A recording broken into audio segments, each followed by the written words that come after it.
Episode 1: Advent of European Invasion. What if I said India was PDD fried? Yes, we were fried by many Europeans, didn't we? Okay, PDD fried stands for the order in which we were fried: the Portuguese, the Dutch, the English, the Danish, and the French. But what was the reason for the PDDification of India? Well, it all started with one war. The Byzantine Empire of Constantinople, that is the present-day Istanbul, was conquered by the Ottoman Turks. They closed the land routes for the Europeans to do trade with the East. They were forced to hence find sea routes. Portugal Prince Henry patronized the sailors. He was called Henry the Navigator because he set up training schools for seamen, olden days research and development.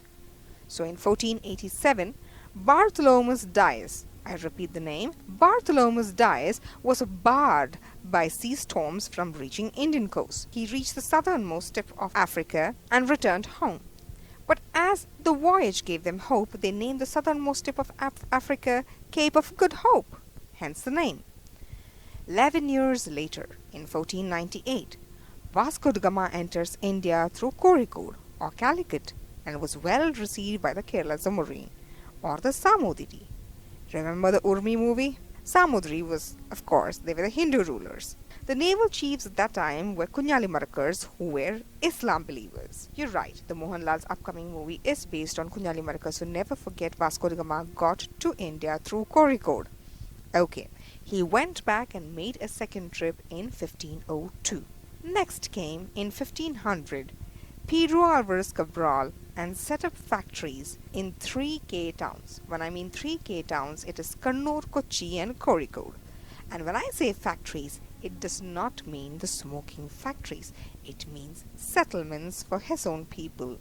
5 years later, in 1505 to 1509, Francisco de Almeida became the first governor of Portuguese possessions in India. He was the mastermind behind the unsuccessful Blue Water policy.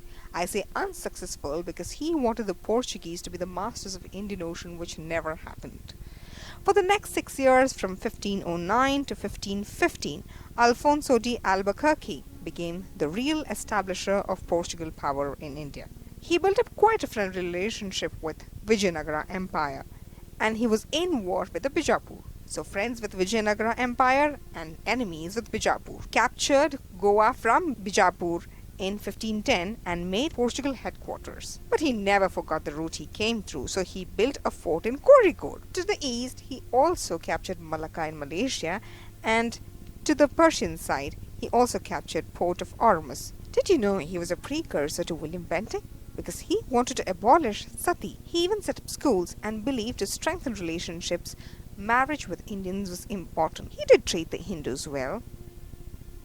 If you look at the major Portuguese establishments in India, it is Daman and Diu, Salsette in Bombay, Santhome near Madras, Hooghly in East Coast, and Goa, of course. Okay, causes for the decline of the Portuguese power. In simple points, Portuguese was a small country to control a big dominion like India. The resources were not sufficient. 2. Corruption among the Portuguese administration. 3. Religious policies were not favored by both Hindus and Muslims. 4. Fall of Vijayanagara Empire, which aided the Goa's development, was a big blow to them. 5. Rise of Mughal Empire stopped the expansion. And 6. Dutch and English were quite strong for them. Second, the Dutch. The Dutch established a United East India Company of Netherlands, which was founded in 1602 in Holland.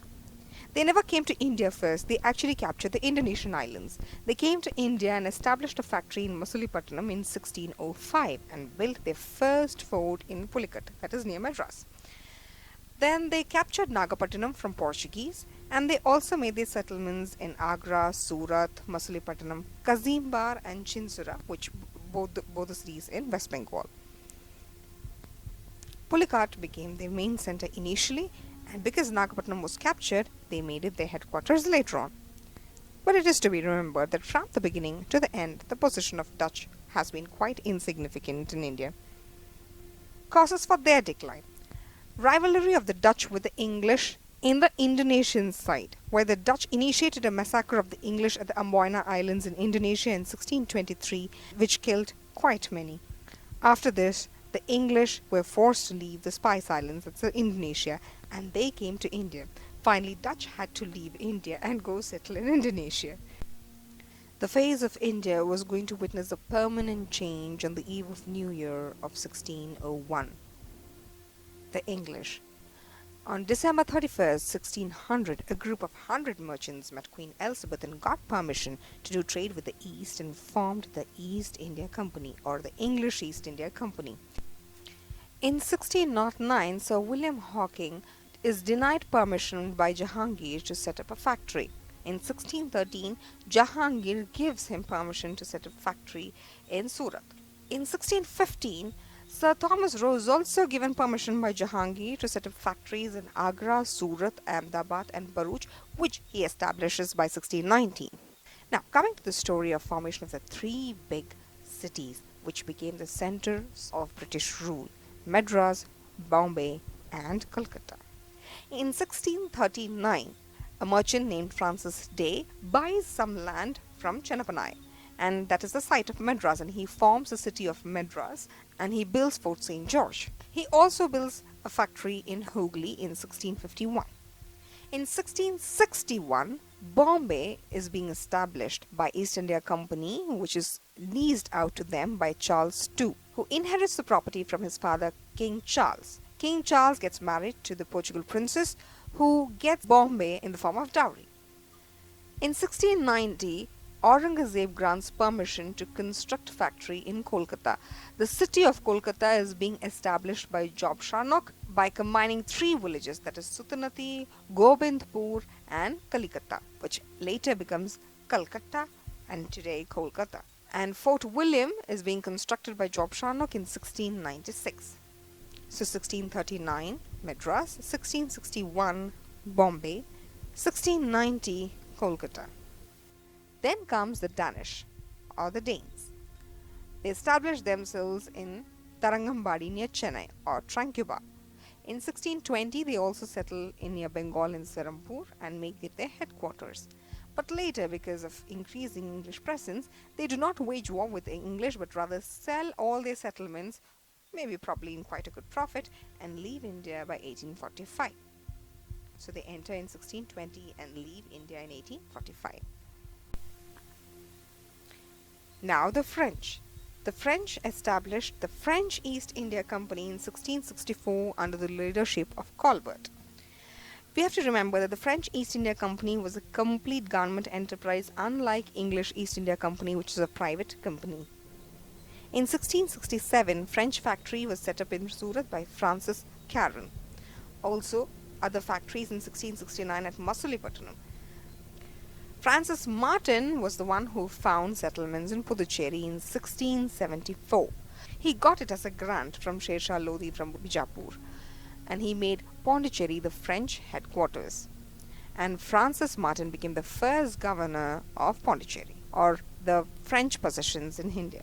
Other French settlements were in Mahi of Malabar coast, Karaikal of Coromandel coast, Yanam, Chandranagore, Balasur and Kazim Bazar in West Bengal.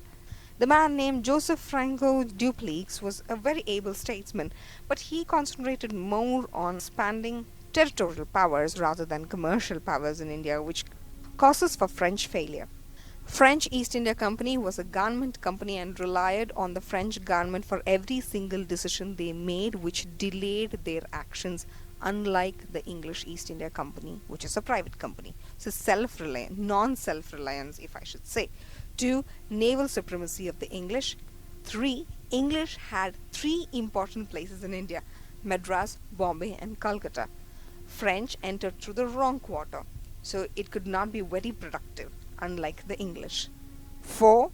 They concentrated more on territorial interests rather than commercial interests. 5. Their army or military was not as competent as the English.